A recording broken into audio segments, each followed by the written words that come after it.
بارك وسلم تسليما كثيرا كثيرا. أما بعد، فأعوذ بالله من الشيطان الرجيم.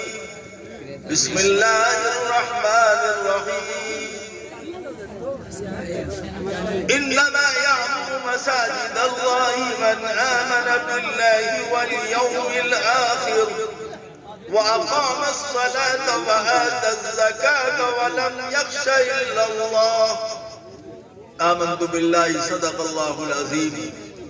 ایک دعا پڑھتی ہیں، آمین کہیے گئی. اللہم نور قلوبنا بالقرآن وزین اخلاقنا بالقرآن ونجنا من النار بالقرآن وادخلنا فی الجنة مع القرآن. آمین. وصلی اللہ علی سیدنا مولانا محمد وآلہ وصحبہ الی یوم القیامہ.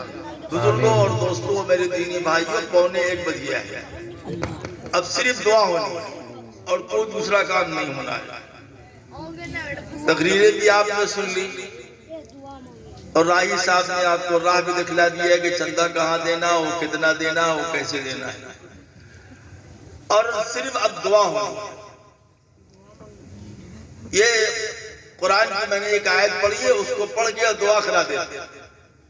ہماری بڑے ادب سے، احترام سے، بڑی محبت سے، بڑے خلوص سے، بڑے پیار سے درخواست ہے کہ دعا بندہ بن کر مانگا جاتا ہے، لاٹ صاحب بن کے نہیں مانگا جاتا. ہم کو اب اللہ سے دعا مانگنی ہے، تہجد کا وقت ہو رہا ہے.